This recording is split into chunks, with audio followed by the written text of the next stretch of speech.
مغول‌ها، چینگیزخان، اولاد چینگیزخان می آمدن کتاب‌ها را در می‌دادند، کتاب‌های مسلمان‌ها را می‌سوزاندند. یعنی همچون بدبینی به فرهنگ اسلام و به فرهنگ مسلمان‌ها. لیکن تمام کتاب‌هایی که در اروپا بود، حتی به خط شیخ الاسلام ابن تیمیه هم هست، خط خودشون در موزه‌های و در مکتبه‌های و در کتابخانه‌هاش 1000 ساله کتاب‌های مسلمان‌ها را حفظ کردن. حالا بسیار کتاب‌های مقدمه‌هاش خوانید، رفته از کجا یافته؟ از فرانسه کتاب یافتن. کتاب مسلمان‌ها را از موزه‌های فرانسه، از کتابخانه‌های دست‌نویس مخطوطات یافتن. چون که این کتاب‌ها علم است. بعضی آدم‌ها فکر می‌کنند که اگر یک کتابی مثلا فلان مذهب داشته باشد، این آدم مذهبش فلانی هست. خب من یک کتاب لنین گرفته خوانم، من لنینی هستم؟ نعوذ بالله. من کتاب شیعه را میخوانم، من شیعه هستم؟ نعوذ بالله. لیکن ما باید خوانیم. من یک شیعه را حالا یگان روز نوارش نشان میتیم، یکی از عالم‌های شیعه، الله تعالی همین عالم هدایت کند، حیدری نام دارد، خودش اصلا عراقی هست، در قم زندگی میکنه، در جایی که مذهبی باطل شیعه پهن کرده میشد، یعنی شهر قم، یعنی بزرگترین عالمای شیعه حساب میشد. امروز حکومت ایران یعنی حبس خانگی کرد. بعد حبس خانگی شدن کسی میرد خانه‌ش نوار میگیرد، کتاب خانه‌ش.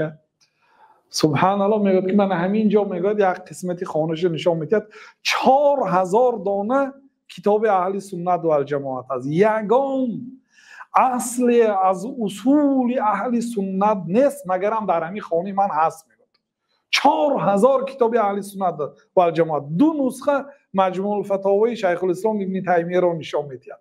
میگه که من یک نسخه مجمع ملک فهد است، اینش طبعی مصر است. میگه بعد مسند امام احمد 52 مجلد است با تحقیق شعیب ارنوط، مخصوصا همین نشان میده. من مسند امام احمد میگه 2 نسخه دارم، یکی طبعی یعنی شعیب ارنوط، یکی دیگر با طبعی چند 20 مجلده است، معیده تر.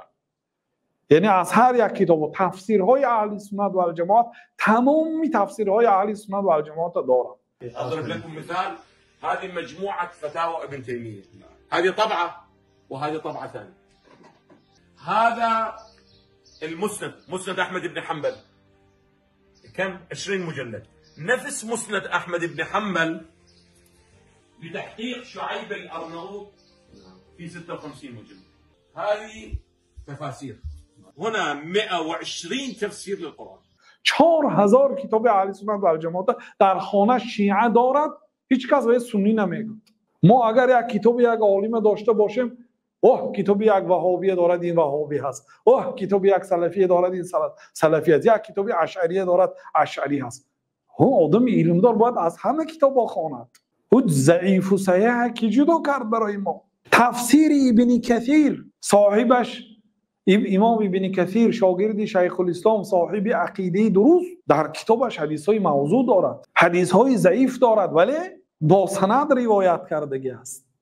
با سند روایت کردگی است یعنی چی؟ او با سند روایت کردگی است. من اسندک فقط احالک، کسی که کتاب را با سند ذکر کرد برای تو، توی حواله به سند کرد. ای قاری کتاب، ای طالب علم، و اون حدیث ضعیف روایت کرد، معناش این نیست که تو گیری عمل کنی. حدیث موضوع روایت کرد، معناش اینه که این حدیث در نزد ابن کثیر صحیح بود. او حدیث را با سندش آورد تا اینکه تو خوانی و سندش را بینی و به حدیث حکم کنی. وقتی که میبینی که حدیث موضوع هست عمل نکنی.